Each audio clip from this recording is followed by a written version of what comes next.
수면 부채, 당신의 삶을 파괴합니다. 잠을 줄여 인생을 벌려던 시절. 여러분, 지금 제 눈 밑 다크서클 보이시나요? 한때 저는 이 다크서클을 열정의 훈장이라고 생각했습니다. 잠은 죽어서도 잔다고요? 저도 그랬습니다.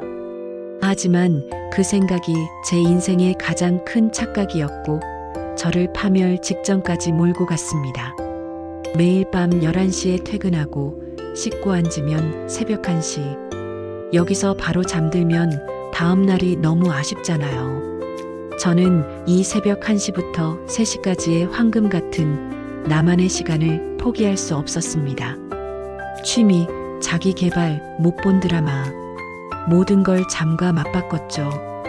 그렇게 하루 4-5시간 수면을 5년 동안 지속한 결과 저는 수면 부채라는 보이지 않는 빚더미에 앉았습니다.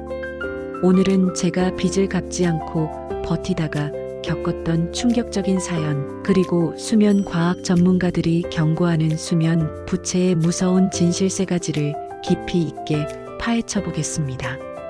이 영상이 끝나면 아마 오늘 밤부터 잠을 대하는 태도가 완전히 달라질 겁니다. 5년간 쌓인 수면 부채가 터진 순간, 초기의 달콤한 착각과 신호무시.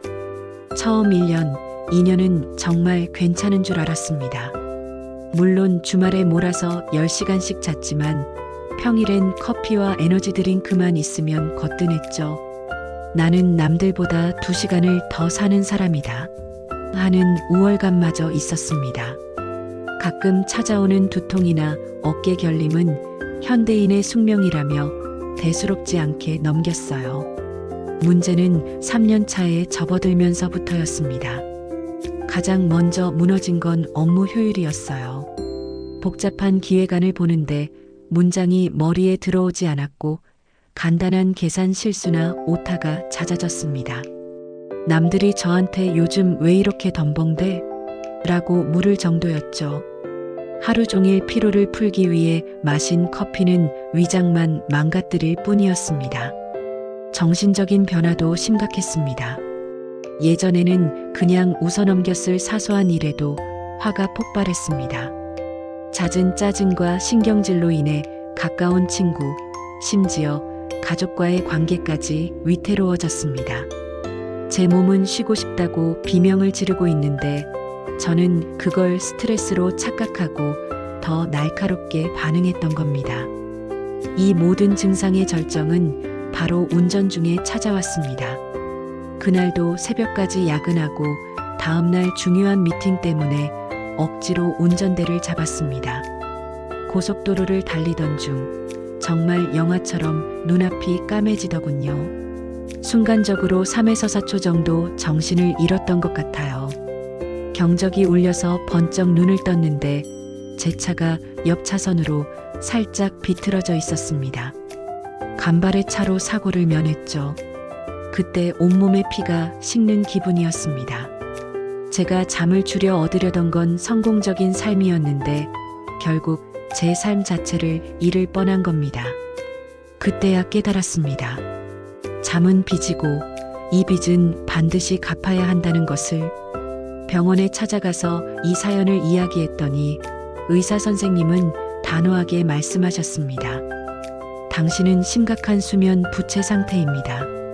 이대로 가다간 사고뿐만 아니라 만성질환으로 이어집니다. 우리가 깨어있는 동안 뇌는 활발하게 정보를 처리하며 노폐물을 만듭니다.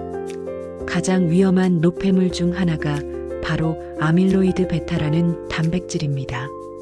이것이 쌓이면 알츠하이머병을 유발하는 주요 원인이 된다는 것은 이제 널리 알려진 사실입니다. 그런데 놀랍게도 뇌에는 이 쓰레기를 치우는 청소 시스템이 있습니다.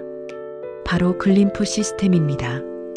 이 시스템은 우리가 깊은 잠을 잘 때 가장 활발하게 작동합니다.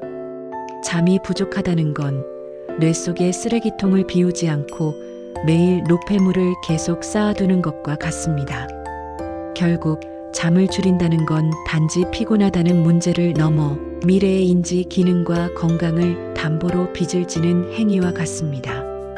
몰아서 자는 주말 잠으로는 평일에 쌓인 빚을 절대 다 갚을 수 없습니다. 잠이 부족하면 단순히 몸이 피곤한 것을 넘어 우리 몸의 가장 강력한 조절 시스템인 호르몬이 교란됩니다. 수면 부족은 식욕을 조절하는 두 가지 호르몬에 직접적인 영향을 미칩니다. 바로 식욕을 돋우는 그렐린과 식욕을 억제하는 렙틴입니다. 잠이 부족하면 그렐린은 급격히 증가하고 렙틴은 감소합니다. 즉, 뇌가 계속 배고프다고 신호를 보내고 배가 불러도 그만 먹으라는 신호를 보내지 못하게 됩니다. 이러한 호르몬 불균형 때문에 잠이 부족한 사람들은 자신도 모르게 고열량, 고탄수화물 음식을 찾게 됩니다. 잠을 줄여서 시간을 벌려다 오히려 늘어난 체중 때문에 건강과 자존감을 잃게 되는 악순환에 빠지는 것입니다. 잠은 우리 몸의 면역 군대를 재정비하는 시간입니다. 깊은 잠을 자는 동안 면역 세포인 T세포 등이 활성화되어 감염병과 싸울 준비를 합니다. 잠을 덜 잔다는 것은 면역 군대가 제대로 쉬거나 훈련할 시간을 주지 않는 것과 같아서 감기에 쉽게 걸리고 만성 염증에 취약해집니다. 더 중요한 것은 감정 조절 능력입니다. 뇌에서 감정을 처리하는 기관인 편도체는 수면 부족 상태에서 훨씬 더 격렬하게 반응합니다. 사소한 자극에도 쉽게 짜증을 내고 부정적인 감정에 압도당하는 것이 바로 이 편도체가 과민 반응하기 때문입니다. 수면 부족은 당신을 예민하고 공격적인 사람으로 만듭니다. 가장 먼저 해야 할 일은 나는 잠이 필요 없는 사람이다라는 착각을 버리는 것입니다. 잠을 우선순위 1순위로 올리세요. 수면 부채는 금전적인 빚과 마찬가지로 반드시 매일매일 일정량씩 갚아나가야 합니다. 주말이라고 늦잠 자는 습관부터 버리세요. 우리 몸의 생체 시계는 일정한 패턴을 좋아합니다.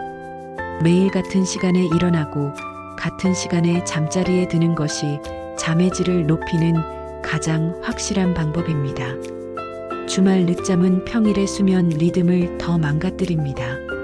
잠자리에 들기 1시간 전에는 수면 의식을 만드세요. 따뜻한 우유나 캐모마일차 1잔, 미지근한 물로 샤워하기, 10분간 명상하기 등 몸을 이완시키는 습관을 만드세요. 뇌에게 이제 잠 잘 시간이야 라는 신호를 보내는 것입니다. 침실은 잠만을 위한 공간이어야 합니다. 침대 위에서 스마트폰, TV, 업무 노트북은 금지입니다. 침실 온도는 약간 서늘하게, 조명은 완전히 차단하여 어둡게 유지하세요. 완벽한 숙면을 위한 환경 조성에 투자하는 것은 가장 현명한 투자입니다.